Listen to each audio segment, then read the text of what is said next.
Da dove è nata l'idea della sua candidatura? È nata dai circoli del territorio, i circoli del Partito Democratico del territorio, che si riuniscono periodicamente per coordinare le politiche locali e che quando è stato il momento di avanzare i nominativi di qualche candidatura è stato fatto il mio nome. Poi ovviamente questo nome è passato attraverso l'organizzazione provinciale, regionale e poi della direzione nazionale ed è stata accettata.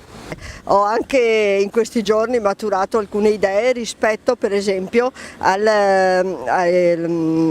temi legati alla non autosufficienza, per esempio per adeguare l'indennità di accompagnamento ai costi delle rette delle case di riposo, perché per esempio se qualcuno è un malato di Alzheimer e deve istituzionalizzarlo, insomma sono problemi abbastanza gravosi e questo riguarda, così, è un'idea sulla non autosufficienza. Un altro problema che mi sta a cuore, come avrete sentito in questi giorni, è senz'altro risolvere il nodo della viabilità del ponte di Vidoro, ovviamente in collaborazione con comuni, con regione e così via, quindi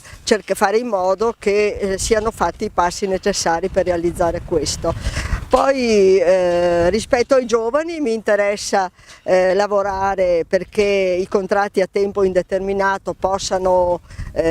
diventare vantaggiosi, sempre più vantaggiosi per le industrie, per i datori di lavoro, e direi che i problemi propri di questo territorio che riguardano l'ambiente sono un altro degli aspetti che mi stanno a cuore. Votare per me significa votare per una persona che ha maturato un'esperienza. Sono stata sindaco di Valdobbiadene e come tutti i sindaci ogni giorno mi sono trovata ad affrontare tutti i tipi di problematiche. Questa esperienza di sindaco è un patrimonio importante per